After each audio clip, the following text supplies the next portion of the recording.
So last time na nag-upload ako ng video, almost 1 month na ata. So yung last video ko.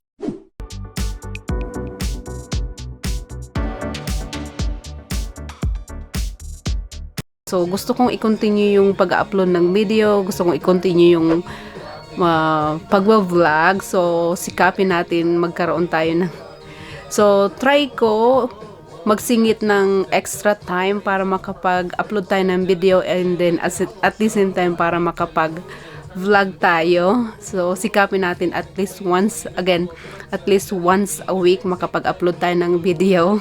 Simulan natin ngayon kasi ang hirap ng isingit yung time ng, lalo na sa pag-edit, sobrang hirap kasi minsan yung time na extra ko gusto ko na lang siyang mag-relax or magpahinga. So try natin pagsabayin yung dalawang yun para makapag-upload tayo ng video, and then makapag-edit din tayo ng video. Try kong i-upload tong video na to. Kung hindi ngayon bago ako matulog, bukas upload natin siya para meron tayong bagong upload na video sa channel natin. Kasi gusto ko talagang i-continue yung pag-video, kahit anong video, para hindi masayang yung channel natin. Gusto ko talaga at least once a week, okay na yun. At least makapag-upload ako ng video once a week. Luluto ako ng sinigang sa Instapot. Meron akong sinusunod na recipe yung sa, Instapot. Kung paano siya lutuin sa Instapot. And sinigang na baboy. Linagay ko na yung baboy, sibuyas, tsaka tomato, tsaka yung sinigang mix. Gulay, meron ako ditong 2 jalapeno, kale, bok choy, and then green beans. Pinaghalo-halo ko na sila. Anong tawag dito nakalimutan ko anong tawag dito? Pechay.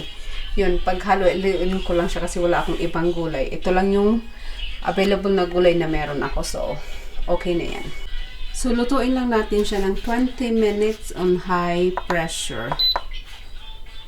So,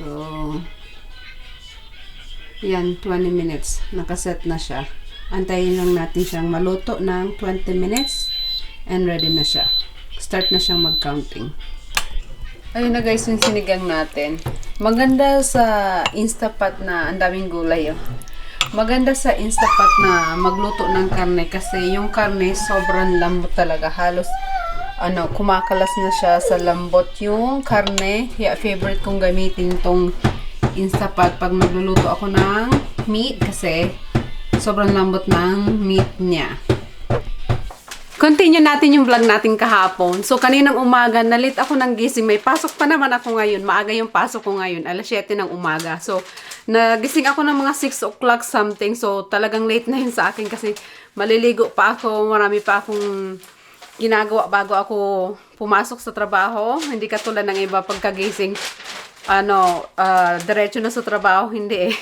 Naliligo pa ako. Marami pa akong mga routine bago ako pumasok sa trabaho. So nalit ako kanina ng halos 1 oras. So ayun. Kasi nga mga 3 oras lang yung tulog ko kahapon. So ayun, napagod ako kaya nalit ako ng gising din kaninang umaga. Meron akong alarm, pero yung alarm ko, naririnig ko yung alarm ko, palang ino-off ko hanggang sa na-realize ko late na pala.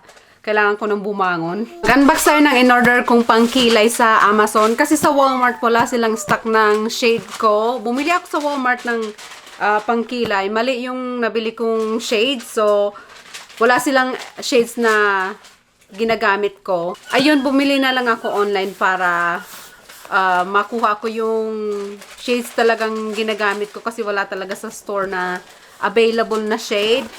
So, bumili ako in-order ko na lang sa Amazon kasi meron silang available na shade. Ito yung palagi kong ginagamit noon pa kasi siya, long lasting talaga siya. Hindi siya na i-erase yung eyebrows. So, ito yung ginagamit kong pangkilay, yung L'Oreal Unbelieva Brow. Waterproof siya. Ito talaga yung ginagamit ko. Almost 3 years na ata. Ito yung talagang para sa akin, nag-work sa akin kasi pang matagalan siyang eyebrows. Kahit yung mukha ko oily talaga yung mukha ko, pero hindi talaga nabubura yung kilay ko, and then lang siya, natural look na pangkilay lang siya. Sobrang ganda. Isa sa highly recommend kong pangkilay. L'Oreal Unbelievable Brow. Yan.